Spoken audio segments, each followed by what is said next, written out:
आपने जो स्क्रीन पर ये वीडियो देखी, ये बिहार के पटना शहर की है, जहां 6 दिसंबर को स्टूडेंट सब बीपीएससी 17वीं परीक्षा के नॉर्मलाइजेशन नीति का विरोध प्रदर्शन कर रहे थे। इसमें पटना के खान सर भी शामिल थे। भीड़ इतनी थी कि कई सारे स्टूडेंट पर लाठीचार्ज हुई। खान सर को पुलिस प्रशासन के द्वारा हिरासत में ले लिए गए थे, हालांकि बाद में उसे रिहा कर दिए। आखिर इतना बड़ा विरोध प्रदर्शन क्यों हुआ, स्टूडेंट्स पर लाठीचार्ज क्यों किए, तो इसका मेन कारण है नॉर्मलाइजेशन। इसलिए इस वीडियो में हम नॉर्मलाइजेशन नीति के बारे में वो सारी चीजें कवर करेंगे। So let's begin.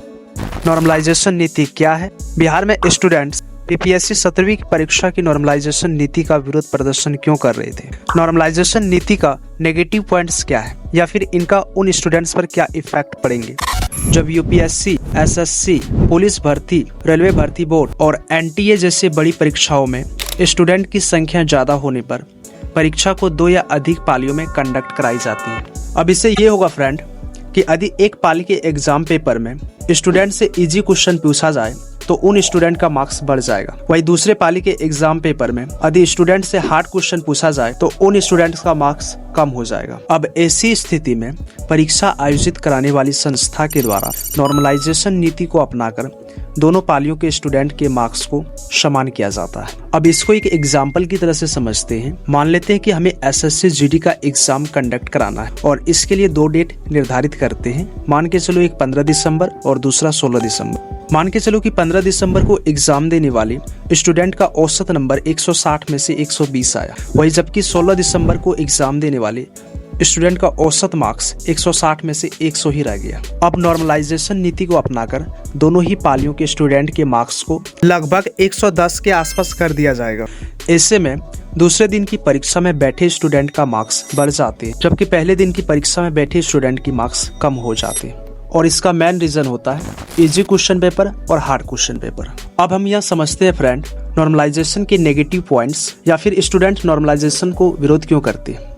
नॉर्मलाइजेशन से स्टूडेंट पर क्या इफेक्ट पड़ता है? नॉर्मलाइजेशन से अच्छा परफॉर्म करने वाले स्टूडेंट्स को भी कम मार्क्स मिल सकते हैं यदि उसकी कंपेयर हार्ड पेपर वाले स्टूडेंट से किया गया हो। इससे हार्ड पेपर देने वाले स्टूडेंट को ज़्यादा मार्क्स मिल सकते हैं, भले ही उसका एग्जाम अच्छा से ना गया हो। इससे इजी पेपर देने वाले स्टूडेंट के मार्क्स भी कम हो सकते हैं, भले ही वो अच्छा परफॉर्म किया हो।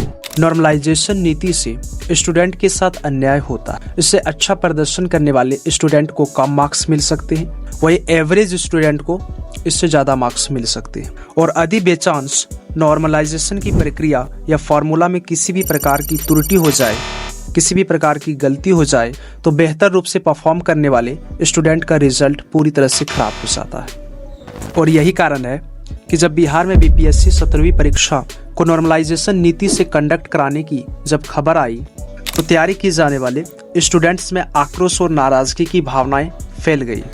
और इसीलिए बिहार के स्टूडेंट्स ने बीपीएससी 17वीं परीक्षा की नॉर्मलाइजेशन नीति का विरोध किया और कई स्टूडेंट पर लाठीचार्ज हुए, जो स्टूडेंट्स के लिए एक दयनीय स्थिति है। और इसके लिए अंत में सरकार से मैं कहना चाहूँगा कि प्लीज़ आप लोग स्टूडेंट के भविष्य के साथ खिलवाड़ मत करिए। बीपीएससी, एसएससी, एनटीए जैसे एग्जाम में नॉर्मलाइजेशन नीति को ना अपनाएं, बल्कि एग्जाम को एक समय में और एक दिन में ही कंडक्ट कराएं। तो आपको कैसा लगा आज का हमारा यह टॉपिक? यदि आपको यह पसंद आए तो आप इसे ज़रूर लाइक करें और नीचे कमेंट बॉक्स में आप कमेंट करें आपको गवर्नमेंट की ये नॉर्मलाइजेशन नीति कैसे लगी और आप नॉर्मलाइजेशन नीति के बारे में क्या कहना चाहेंगे।